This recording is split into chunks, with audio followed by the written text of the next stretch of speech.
Hello friends, నేను శరణ్యాని. ఇవాళ 7 అడుగుల బంధం 137వ భాగం చదువుకుందాము. రాసిన వారు మీనా ముక్తేశ్వర్ గారు. ధరణి అత్తారింటికి బయలుదేరుతూ ఉంది. కావలసినవన్నీ కూడా సిద్ధం చేశారు ముందు రోజే. చలివిడి, స్వీట్స్, తాంబూలాలు, అరటిపళ్ళ గల్లలు, పువ్వులు, పళ్ళు, అన్ని రకాలు. అంతేకాక బస్తా బియ్యము, కందిపప్పు, బెల్లము, ఎండు కొబ్బరి చిప్పలు, ఎండు ఖర్జూరాలు, మంగళకరమైన వస్తువులు, సునిపిండి పట్టించిన పసుపు, కుంకుమ, పాపాయికి వాడి సోపు, నువ్వు నీ షాంపూ అన్నీ కూడా సర్దారు. అన్ని సామాన్లు లెక్కలు చూస్తున్నారు దుర్గమ్మ గారు. 4 రోజులకే వెళ్తుంది నీ కూతురు, ఇంకా మరిన్ని పంపించాల్సి ఉంటుంది లెక్క అయితే అంటూ నవ్వుతున్నారు దుర్గమ్మ గారు. అమ్మగారు, అవన్నీ కూడా జీపులో సరిపోయాయి, ఇంకా మిగిలాయి, ఎక్కడ సర్దించమంటారు అని అడుగుతున్నారు పనివాళ్ళు. ఇదిగో పేరెంటాలకి ఇచ్చే గిఫ్ట్లు కార్ డిక్కీలో పెట్టించారా అన్నారు దుర్గమ్మ గారు. ధరణికి చీర, జాకెట్టు, తాంబూలం, అరటిపళ్ళు, పువ్వులు, పసుపు, కుంకుమ, ఆడపిల్లకు ఇచ్చే నజరానగా 1,00,000 రూపాయలు ఇచ్చారు శ్రీనివాసరావు గారు, దేవిక. ఇంకా రాహుకాలం పోలేదు, బయలుదేరటానికి సమయం ఉంది. ఇలా రావే ధరణి అంటూ దగ్గర కూర్చోపెట్టుకున్నారు దుర్గమ్మ గారు. ఇంతలో శ్రావణి కాలేజ్కి వెళ్ళొస్తానని చెప్పింది అక్కకు. ధరణి, శ్రావణి ఇద్దరు ఒకరికొకరు కౌగిలించుకున్నారు. తెలియకుండానే ఏదో బాధ కలిగింది ఇద్దరికి. ధనుంజయ్ గారు అన్నీ చూస్తూ దుర్గమ్మ గారితో మాట్లాడుతూ ఉన్నారు. దుర్గమ్మ గారు ధరణికి చెబుతూ, పాపాయికి ప్రతిరోజు ఉదయాన్నే చక్కగా పాపాయికి మనం వాడుతున్న చిట్టి ఆముదం ఒంటికి పట్టించి చూసావుగా, కాళ్ళు చేతులు కదిలిస్తూ నేను చేయించినట్లు ప్రతిరోజు పాపకు అలా చేయించాలి. అప్పుడే వస్తున్న సూర్యుడి ఎండ కాస్త పిల్లకు తగలనివ్వాలి. తీసుకువెళ్తున్నావుగా సునిపిండి చక్కగా పాల మీగడతో కలిపి పాపాయికి చక్కటి స్నానం చేయించాలి. నీళ్ళు కలపకుండా రోజ్ వాటర్ కలపాలి. ఒకవేళ అవసరం వస్తే సున్నిపిండిలో పోతే పొద్దున్నే కూడా ఒక చుక్క కరక్కాయ, ఒక చుక్క వస, చక్కగా గంధం తీసి ఒక్కొక్క బొట్టు చొప్పున పాలల్లో కలిపి ఉగ్గు గిన్నెతో పాపాయికి తాగించాలి. దేవిక, నేను చేయించిన బంగారు ఉగ్గు గిన్నెను కూడా పెట్టు మర్చిపోకుండా, ముని మనవరాలు కదూ, మాకు అది మా బాధ్యత. బంగారు ఉగ్గిని కానీ బంగారు కాసు కానీ ఓపిక లేకపోతే బంగారు పూసైన ఇవ్వాలి ముని మనవల సంతతికి అని వివరంగా చెప్పారు దుర్గమ్మ గారు. వారానికి ఒకసారి పాపాయి పొట్టకు ఆముదం రాసి మర్దన చేసి ఆముదం పట్టించిన తమలపాకులు వెచ్చబెట్టి పాపాయి పొట్ట మీద వేస్తూ ఉండాలి. చూసి వెయ్యాలి గోరువెచ్చగా అంటూ మనవరాలికి బిడ్డను ఎలా చూడాలో అని చెబుతున్నారు దుర్గమ్మ గారు. పసిపిల్లలు ఒక్కోసారి కడుపు కుట్టినట్లుండి అలా ఆపకుండా ఏడుస్తూ ఉన్నప్పుడు చెయ్యాలి ధరణి. నువ్వు పథ్యం మాత్రం బాగా చెయ్యాలి. డాక్టర్లు అన్నీ తినవచ్చని చెబుతుంటారు, కానీ బిడ్డల కోసం మనం తీసుకునే జాగ్రత్తలు తప్పనిసరిగా తీసుకోవాలి. జలుబు తల్లికి చేసిన బిడ్డకి ఇబ్బంది.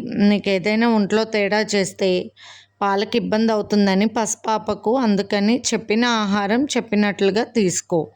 నేను ఎప్పటికప్పుడు నీకు మంచి విషయములు చెబుతూ ఉంటాను. ముఖ్యంగా కాళ్ళకు చెప్పులు వేసుకో. చల్లదనం పట్టకూడదు ఒంటికి. తలకు గుడ్డ కట్టుకోవాలి. చెవుల్లో దూది కూడా పెట్టుకోవాలి. ఆహారంలో వెల్లుల్లి ఎక్కువ తీసుకోవాలి నువ్వు. అప్పుడు పాలు ఎక్కువ పడతాయి.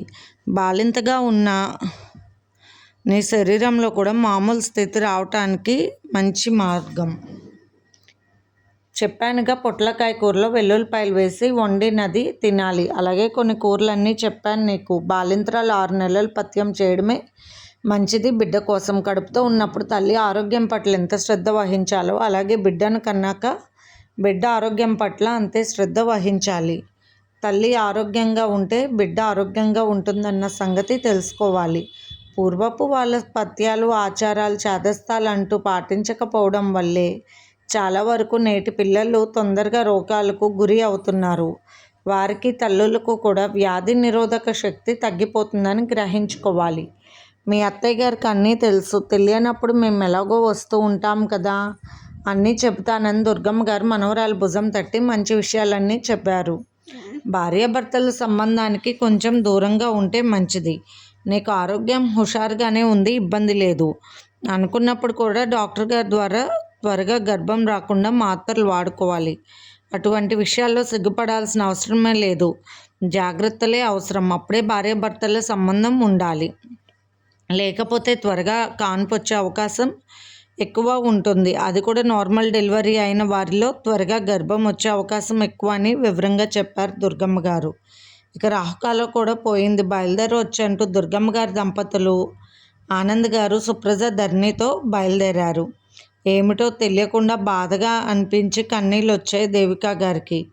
ఇక్కడే కదమ్మా, ఎంతలోకి వస్తాను, మీరెంతలోకి వస్తారు, ఇబ్బంది ఉన్న సంసారం కాదు కదా, స్వర్గం లాంటి సంసారమేగా నాది అంటూ నవ్వేసింది ధరణి.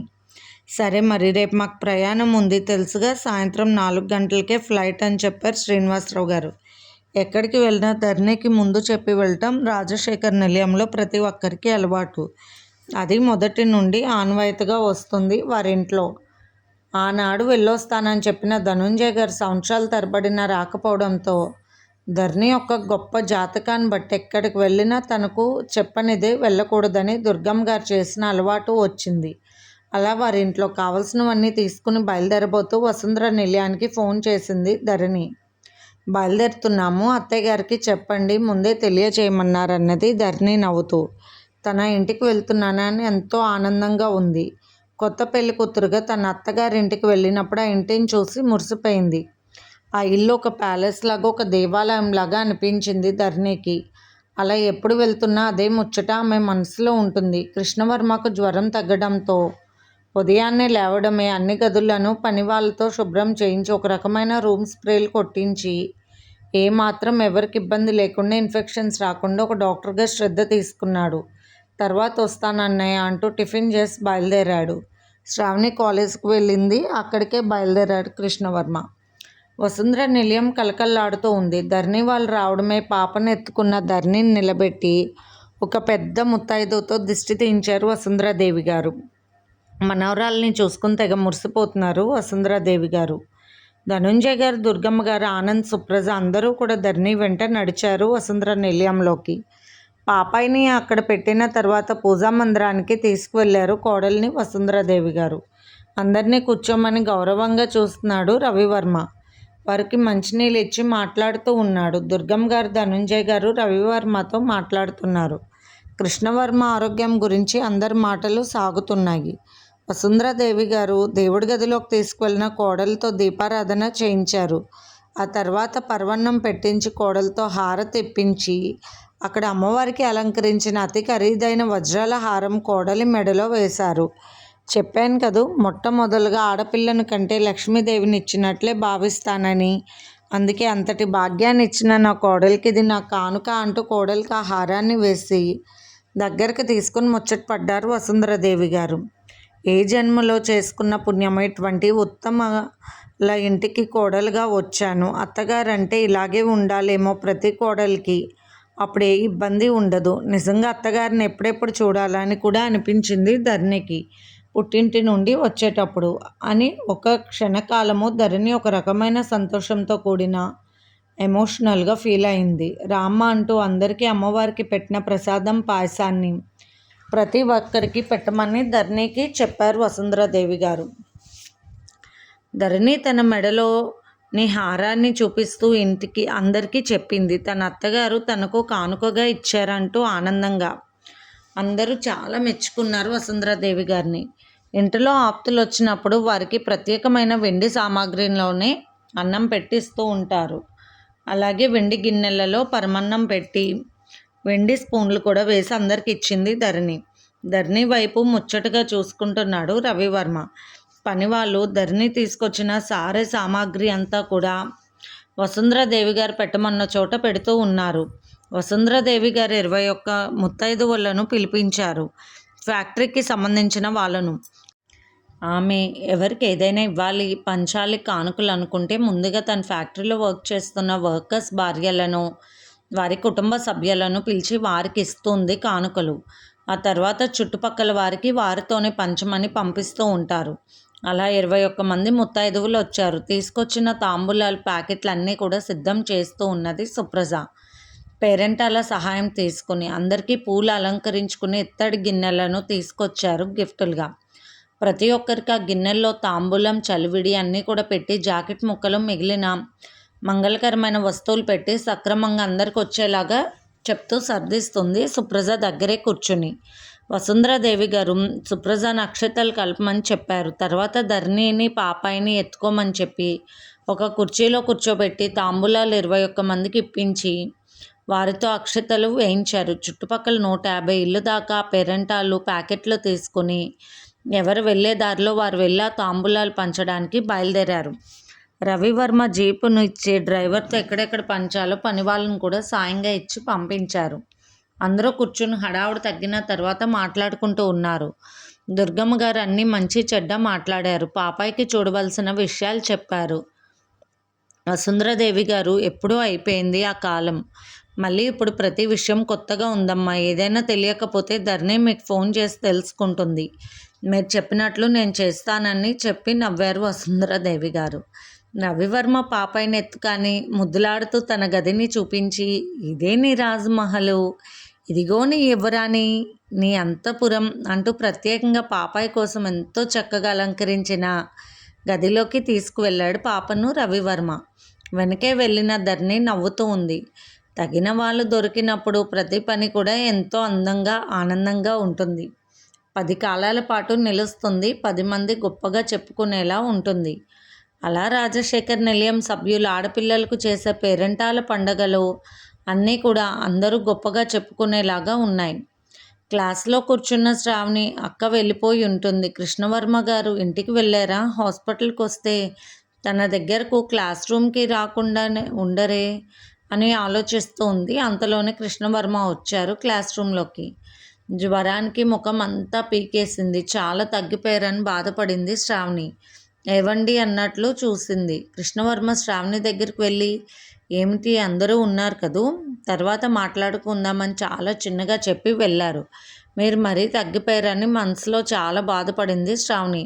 వైరల్ ఫీవర్కి అలాగే అవుతుంది, దాని గురించి ప్రత్యేకంగా ఆలోచించాల్సిన అవసరం లేదు అన్నాడు కృష్ణవర్మ. శ్రావణి మనసులో మాట తెలిసినట్లు మళ్ళీ దగ్గరకు వచ్చి శ్రావణితో చిన్నగా చెప్తూ క్లాస్ రూమ్లో ఎక్కువసేపు ఉండలేకపోయింది. లెక్చరర్ గారు వచ్చి క్లాస్ తీసుకుని వెళ్ళిపోయారు. శ్రావణి మధ్యలోని పని ఉంది అన్నట్లు బయటకు వెళ్ళిపోయింది. కృష్ణవర్మకు ఫోన్ చేసి బయలుదేరింది. హాస్పిటల్ ఒకసారి చూసుకుని వెళ్దాము, ఇంటికి వెళ్ళి రెస్ట్ తీసుకోవాలంటున్న కృష్ణవర్మ మాటకు సరే అండి అన్నది శ్రావణి బాధగా. అదేం పాపిష్టి జ్వరం అండి, అంత లోకంగా లాగేశారు, అసలు మనిషి కలర్ కూడా తగ్గిపోయారు, ఏమైంది అంటూ దిగులుగా అడిగింది శ్రావణి. ప్రతి విషయానికి భయపడకు చిన్నపిల్లలాగా, రోగాలు మనుషులకు కాక ఎవరికి వస్తాయి, వచ్చినప్పుడు ధైర్యంగా ఉండాలి అంటూ నవ్వాడు కృష్ణవర్మ. హాస్పిటల్కి వెళ్ళారు. అక్కడ పేషెంట్లను అలా చూసుకుని ఇంపార్టెంట్ పేషెంట్స్ లేకపోవడంతో ఇంటికి బయలుదేరారు కృష్ణవర్మ దంపతులు. ఇంటికి వెళ్ళిన కృష్ణవర్మ దంపతులు కృష్ణుడి ఆలయంలో ప్రవేశించి నమస్కరించుకుని గదిలోకి వెళ్ళారు. చాలా నీరసంగా ఉంది శ్రావణి, ఏంటో కొంచెం డ్రింక్ చేయాలనిపిస్తుంది ఎందుకు అంటున్న కృష్ణవర్మ చెవి పట్టుకుంది శ్రావణి. ఏమనుకుంటున్నారు మీరు, అసలు దానివల్లే వచ్చిందేమో మాయదారు జ్వరం, ఎందుకు కావాలని మాట్లాడుతున్నారా అన్నది కోపంగా శ్రావణి. లేదు, మనసులో అనిపించిన మాట చెప్పాను అంతే, కానీ తీసుకుంటున్నానని చెప్పలేదే, భలేదానివి శ్రావణి అంటూ నవ్వేశాడు కృష్ణవర్మ. పనిపిల్ల లక్ష్మికి ఫోన్ చేయడంతో వెంటనే వచ్చింది. వంట చేయమని చెప్పింది. పనులు అప్పగించి గదిలోకి వెళ్ళేసరికి కృష్ణవర్మ నిద్రపోతూ ఉన్నారు. జ్వరం వల్ల మరీ నీరసమయ్యారు. ఎప్పుడూ లేదు ఆ మనిషి పగలు నిద్రపోవడం అని. అలాగే భర్త దగ్గర కూర్చుంది శ్రావణి. కృష్ణవర్మ శ్రావణి ఇద్దరూ కూడా మరుసటి రోజు దామోదర వర్మ గారి దగ్గరకు వెళ్ళారు. ఆ రోజు ఆయన పుట్టినరోజు. కృష్ణవర్మ తాతగారికి ఎంతో ఇష్టమైన కృష్ణుడి భగవద్గీతను సారము మరికొన్ని ఆడియో క్యాసెట్స్ ప్లేయర్ కూడా బహుమతిగా కొనుక్కొని తీసుకువెళ్ళాడు. తాతగారికి పడుకున్నప్పుడు అవి వినడం చాలా ఇష్టం. అందుకని ఆశ్రమ వాతావరణానికి వెళ్ళినప్పుడు మనసు ప్రశాంతంగా అనిపించింది కృష్ణవర్మ దంపతులకు. చుట్టూ పచ్చదనంతో ఆనందంగా ఉంది. దామోదర వర్మ గారు కూడా ఎంతో తేజస్గా కనిపిస్తున్నారు కృష్ణుడి గీతా పారాయణం చేసుకుంటూ. కృష్ణవర్మ దంపతులు వెళ్ళేసరికి కృష్ణయ్య భజనలు జరుగుతూ ఉన్నాయి. అందరూ కూడా ఎంతో ఆనందంగా భక్తిగా పరవశంలో ఉన్నారు. ఎంత బాగుందో తాతగారి కంఠం అంటూ దామోదర వర్మ గారి వైపు చూసి ముచ్చట పడింది శ్రావణి. ఆయన ఒకప్పుడు ఎలా ఉండేవారు, ఈనాడు ఎలా అయ్యారు, ఫ్యాక్షనిస్ట్లా కనపడ్డ వారికి గుండెలు అదిరిపోయేలా కనిపించిన మనిషి ఈనాడు ఇలా ఆశ్రమ జీవితంలో కనిపిస్తున్నారు. ఇంత విచిత్రం, జీవితమే కదూ గీతానుసారం అంటూ నవ్వాడు కృష్ణవర్మ. నిజమే, కాలమే తెలియచేస్తుంది ప్రతి విషయాన్ని. ఆగలేక జరిగే విషయాలు తెలుసుకోవాలి అనుకుంటాము, లేకపోతే జరిగిన విషయాల వల్ల ఏమైందని ఆరాలు తీస్తాము. కానీ కాలాన్ని తిప్పే కాలచక్రాన్ని ధరించిన ఆ సర్వేశ్వరుడికే తెలుస్తుంది అసలైన విషయం అంటూ నవ్వుతూ చెప్పింది శ్రావణి. భగవద్గీత కూడా నువ్వు చదివేదానివా అన్నాడు కృష్ణవర్మ నవ్వుతూ. నేనెప్పుడు గీత చదివి కృష్ణయ్యకు హారతలు ఇచ్చేదాన్ని. ఈ కృష్ణయ్యని పెళ్లి చేసుకున్నాక అది కొద్దిగా తగ్గించానంటూ నవ్వింది శ్రావణి. వారి భజనలు పూర్తయ్యాయి. దామోదర వర్మ గారి దగ్గరికి వెళ్ళారు కృష్ణవర్మ, శ్రావణి. కృష్ణ, ఏమిటి ఇలా ఉన్నావు అంటూ అలాగే కృష్ణవర్మ వైపు చూశారు దామోదర వర్మ. ఏం లేదు తాతగారు, కాస్త జ్వరం వచ్చింది, అందుకే అలా అయిపోయింది ముఖం అన్నాడు కృష్ణవర్మ. జ్వరానికి ఇలా అయిపోయిందని ముఖం అంటూ మనవడిని దగ్గరగా కూర్చోమని అలాగే అతనిని చూసుకుంటూ కాసేపు కూర్చున్నారు దామోదర వర్మ గారు. శ్రావణి నవ్వుతూ మాట్లాడుతూ ఉంది. భక్తిలో పూర్తిగా మునిగిపోయిన వారికి తన ఎదురు కూర్చున్నది భగవంతుడిలా కనిపిస్తారు. అందుకే ఆయన పరవశంగా కృష్ణవర్మను కాసేపు అలా చూస్తూ ఉండిపోయారు. ఏది ఏమైనా శ్రావణి ప్రతిరోజు పూజా కార్యక్రమాలు చేస్తూ ఆపకుండా చెయ్యాలి. నేను చెప్పినట్టు చెయ్యండి అని చెప్పారు దామోదర వర్మ. అవును తాతగారు, ఇంటిని ఎప్పుడు చీకటిగా ఉంచడం లేదు, దీపాలు వెలిగించాలి అనిపించింది నాకు కూడా. అలాగే మేము ఎక్కువగా ఇక రాధికా నిలయంలోనే ఉంటామని కూడా చెప్పింది శ్రావణి. గొప్పగా పూజలు జరిగి ఎన్నో సేవా కార్యక్రమాలు జరుగుతూ అందరికీ అన్నదానం, వస్త్రదానం ఎన్నో జరుగుతూ ఉండేవి రాధికా నిలయంలో. ఆ ఇంటిని ఎప్పుడూ కూడా అశ్రద్ధ చేయొద్దు శ్రావణి. రాధికా నిలయంలో దీపాలు వెలగాలి, కృష్ణయ్యకు పూజలు జరగాలి, ఎప్పటికప్పుడు జనానికి సంతోషం కలిగించాలి, అందరి దీవెనలు ఉండాలన్న మనవడి కుటుంబానికంటూ ఆనందంగా చెప్పారు దామోదర వర్మ గారు. ఈరోజు సాయంత్రం మావయ్య గారు, అత్తయ్య గారు లండన్ ప్రయాణం అవుతున్నారని చెప్పాడు కృష్ణవర్మ. సరే అని దామోదర వర్మ గారు కృష్ణవర్మ తీసుకొచ్చిన గిఫ్ట్ చూసుకుని ముచ్చటపడ్డారు. రాత్రిపూట ఉదయాన్నే లేచినప్పుడు, నేను ఈ భగవద్గీత నువ్వు ఇచ్చిన కృష్ణ గీతాలన్నీ వింటాను బాబు అని చెప్పారు. ఆ తర్వాత దామోదర వర్మ గారికి ఆయుర్వేద వైద్యం చేస్తున్నట్లు నాకు అడుగులు కూడా కొంచెం కొంచెం పడుతున్నాయి 2 రోజుల నుండి. ఎన్ని సంవత్సరాల తర్వాత అంటూ ఆ కుర్చీలో నుండి లేచి 4 అడుగులు నడిచి మళ్ళీ కూర్చున్నారు దామోదర వర్మ గారు. ఎంతో ఆశ్చర్యపోయాడు కృష్ణవర్మ. అసలు ఎంతో ఆశ్చర్యం కలిగింది. ఎలా జరిగింది తాతగారు ఇలా అద్భుతం అని సంతోషపడ్డాడు కృష్ణవర్మ తాత వైపు చూస్తూ. జరిగిన విషయం చెప్పారు. ఆయుర్వేద వైద్యం ద్వారా నేను వైద్యం చేయించుకునేలాగే ఇక్కడ కొందరు పెద్దవారు పట్టించుకున్నారు. అటువంటి సిద్ధహస్తులను రప్పించారు. అందుకే కొద్ది కొద్దిగా నాలో మార్పు వస్తుంది కృష్ణ అంటూ నవ్వేశారు దామోదర వర్మ గారు. తాతగారిని చూసుకున్న ఆనందం బాగా కలిగింది.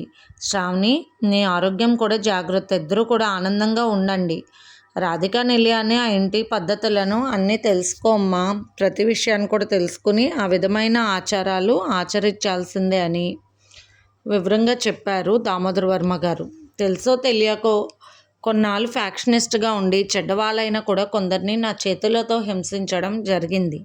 ఆ పాపం నా మనవడికి ఏ రూపంగానూ అంటుకోకూడదు. అందుకు నేను చెప్పిన విధి విధానాలన్నీ కూడా చెయ్యాలి శ్రావణి. అప్పట్లో మీ అత్తగారు కూడా ఆ విషయానికి బాధపడేవారు. పెద్దవాళ్ళు చేసిన పాపాల వల్ల బిడ్డలకు బాధలుగా రాకుండా సత్కార్యాలు చేస్తూ ఉండాలి.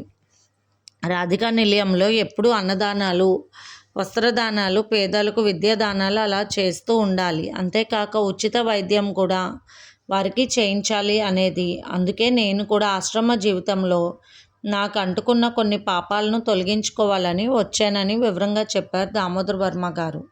తప్పకుండా తాతగారు అన్నది శ్రావణి. చుట్టుపక్కలకు వెళ్ళి చూసి కృష్ణవర్మ మళ్ళీ తాతగారి దగ్గరకు వచ్చాడు. మీరు ఆశ్రమ జీవితానికి వచ్చినా కూడా మాపై ప్రేమ తగ్గకపోతే ఎలా తాతగారు అని నవ్వుతూ అడిగాడు కృష్ణవర్మ. ఆశ్రమ జీవితానికి రాగానే మనసు మారిపోవడానికి నేనేం పరమాత్మను కాదు కృష్ణ. నాలోనూ కొన్ని భావాలు ఉంటాయి. అవన్నీ కూడా చల్లారే వరకు నేను అనుభవించాల్సిందే. అది అలవాటు చేసుకోవడానికి ఇక్కడికి వచ్చాను. ఎప్పుడో ఒకప్పుడు పూర్తిగా భగవంతుడి మాటల్లోకి, ఆయన దారిలోకి వెళ్ళిపోతానంటూ నవ్వారు దామోదర వర్మ గారు. ఆ తర్వాత దామోదర వర్మ గారి పుట్టినరోజు కారణంగా పిండి వంటలతో భోజనాలు పెట్టారు. అక్కడ భోజనాలు చేసి బయలుదేరారు. దామోదర వర్మ గారి ఆశీర్వాదాలు తీసుకున్నారు కృష్ణవర్మ దంపతులు. కృష్ణవర్మ దంపతులు సాయంత్రం మళ్ళీ ఎయిర్పోర్ట్కి వెళ్ళి అంటూ చెబుతున్నాడు కృష్ణవర్మ. దామోదర వర్మ గారు కృష్ణవర్మను తను పైకి లేచి దగ్గరకు తీసుకున్నారు. కృష్ణవర్మకు చెప్పారు, జాగ్రత్త కృష్ణ, ప్రతి విషయాన్ని తెలివిగా ఆలోచిస్తూ ఆరోగ్యాన్ని జీవితాన్ని చాలా శ్రద్ధగా పట్టించుకొని ఆనందంగా ఉండాలి మీ ఇద్దరు అని చెప్పారు. రాజశేఖర్ నిలయంలో హడావుడిగా ఉంది. రవివర్మ ఆనంద్ గారు తొందర పెడుతున్నారు శ్రీనివాసరావు గారి దంపతులను.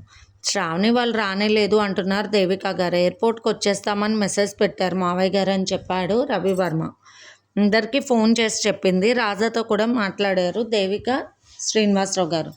ప్రతి ఒక్కరికి చెప్పి దుర్గమ్మ దంపతులు కూడా చెప్పారు. వారి ఆశీర్వాదాలు తీసుకున్నారు. ధర్నికి కూడా ఫోన్ చేసి చెప్పి ఎయిర్పోర్ట్కి బయలుదేరారు శ్రీనివాసరావు గారి దంపతులు. రవివర్మ ఆనంద్ గారు తీసుకువెళ్తున్నారు వాళ్ళను. అన్నీ తీసుకున్నారా జాగ్రత్తగా అని ఆనంద్ గారు అంటుంటే దేవిక గారు ఒక్కసారి చూసుకున్నారు. ఎయిర్పోర్ట్కు చేరుకునేసరికి కృష్ణవర్మ దంపతులు అక్కడ వెయిట్ చేస్తూ ఉన్నారు. బెస్ట్ ఆఫ్ లక్ మావయ్య గారు, ఏమీ కంగారు పడకండి, హ్యాపీగా ఉంటుంది అన్న కృష్ణవర్మ మాటలకు రవివర్మ మాట్లాడుతూ మన వాళ్ళు వెళ్తున్నారు, ఇబ్బంది లేదు అని, వాళ్ళు చూసుకుంటారని చెప్పాడు.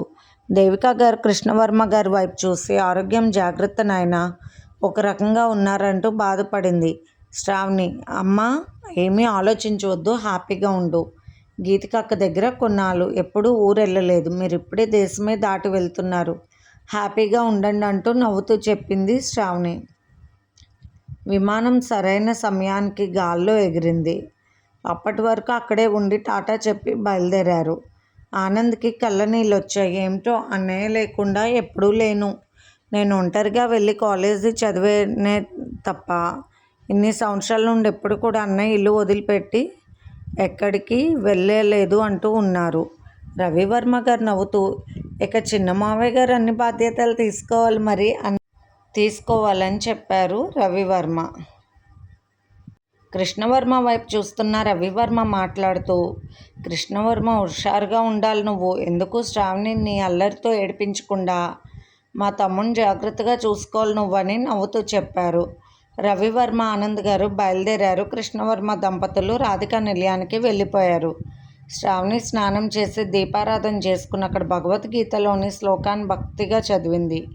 ఆ కృష్ణయ్య ముందు, ఈ రోజు నుంచి నేను కుదిరినప్పుడల్లా చేసుకుంటాను స్వామి అని చెప్పింది. తల్లిదండ్రులను చూసిన గీతిక మనసు పొంగిపోయింది. ఎంతో ఆనందంగా నవ్వుతూ వాళ్ళను ఆహ్వానించింది. శ్రీనివాసరావు గారు గీతిక వైపు చూస్తూ, ఇంగ్లీష్ దొరసానిలాగా అయిపోయింది మా బంగారు తల్లి అంటూ నవ్వేశారు. గీతిక కొల్లొచ్చి మరింత రంగొచ్చి తెల్లవాళ్ళలాగా కనిపిస్తుంది ఆ బట్టల్లో, ఆ వాతావరణంలో. దేవిక గారు గీతికను దగ్గరకు తీసుకుని కళ్ళ నీళ్ళు పెట్టుకున్నారు. ఏమ్మా ఆరోగ్యం బాగుందా అంటూ ఆ రోజే బాగుంది అంటూ గీతికని కూర్చోబెట్టి శ్రీమంతపు వేడుకలు చేశారు. ఆ చుట్టుపక్కల వాళ్ళకు తెలుగు తెలిసిన వారికి ప్రసాదాలు ఇచ్చింది. అమ్మో ఇక్కడ ఇంత చల్లిగా ఉంది కానీ ఎంత నీట్గా ఉంది, చాలా అందంగా ఉంది అంటూ సంతోషపడింది దేవిక. తల్లి తెచ్చిన ఆవకాయ, మాగాయ, గోంగూర పచ్చళ్ళు, పిండి వంటలు, ఇంకా చక్రాలు, కారపూస, కజ్జికాయలు అటువంటి పిండి వంటలన్నీ కూడా శ్రద్ధగా తీసుకొచ్చారు దేవిక. ఒంట్లో నీరు చేరుతుంది అత్తయ్య గారు, గీతికకు జాగ్రత్తగా చూడమన్నారు డాక్టర్ గారు, ప్రస్తుతానికి పచ్చళ్ళు పైన పెట్టేస్తున్నాను ఏమీ అనుకోకండి అంటూ దేవా పచ్చడి జాడీలన్నీ కూడా పైన పెట్టి లాక్ చేసేసాడు. అయ్యో తేకుండా ఉండాల్సిందే అనుకున్నారు దేవిక. నేను తినకపోతే తినకపోయాను, అందరూ తింటారు కదా, అలా పెడితే ఎలా అన్నది గీతిక. వద్దు, నీకు తినాలనిపిస్తుంది కదా గీతిక, అలా ఎందుకు అన్నారు దేవా. శ్రీనివాసరావు గారు మాట్లాడుతూ, అదేమీ ఉండదు బాబు, కొంచెం రుచి చూడనివ్వండి, అమ్మ చేతి వంట తగిలితే కమ్మగా అనిపిస్తుంది, రోగాలు కూడా పారిపోతాయి అంటూ నవ్వేశారు. అక్కడికి వెళ్ళిన తర్వాత శ్రీమంతం చేసే సమయంలో వీడియో కాల్ చేశారు. అందరూ ఉండి అక్షంతలు వేసినట్లు భావించుకున్నారు. దుర్గమ్మ దంపతులు ఎంతో సంతోషించారు. ధర్ని రవివర్మ వీడియో కాల్లో నవ్వుతూ ఆనందంగా ఇక్కడి నుంచి అక్షతలు వేసి దీవిస్తామంటూ నవ్వారు రవివర్మ. శ్రావణి దంపతులు కూడా వీడియో కాల్లో చూస్తూ ఆనందపడ్డారు. విశ్వనాథ్ గారు, అంబికా గారు కూడా ఎంతో ఆనందంగా చూశారు. నా శ్రీమంతానికి మీరంతా నా పక్కనే ఉన్నట్లు అనిపిస్తుందంటూ నవ్వుతూ అక్షింతలు వేయించుకుంది గీతిక. తన తల్లిదండ్రులతో తను తీసుకొచ్చిన మంగళకరమైన వస్తువులన్నీ కూడా గీతిక చేతిలో పెట్టి బొట్టు పెట్టి అక్షింతలు వేశారు శ్రీనివాసరావు గారి దంపతులు. అందరూ ఆ సమయంలో చప్పట్లు కొట్టి తమ ఆనందాలు తెలియచేశారు ఇండియాలో ఉన్న కుటుంబ సభ్యులు, ఆత్మీయులు. ఇది ఫ్రెండ్స్ ఇవాల్టి ఎపిసోడ్. రేపు ఇంకొక ఎపిసోడ్తో మేము ముందుకు వస్తాను. మీకు కనుక స్టోరీ నచ్చినట్లయితే లైక్ చేసి షేర్ చేసుకొని సబ్స్క్రైబ్ చేసుకోండి. ఉంటాను.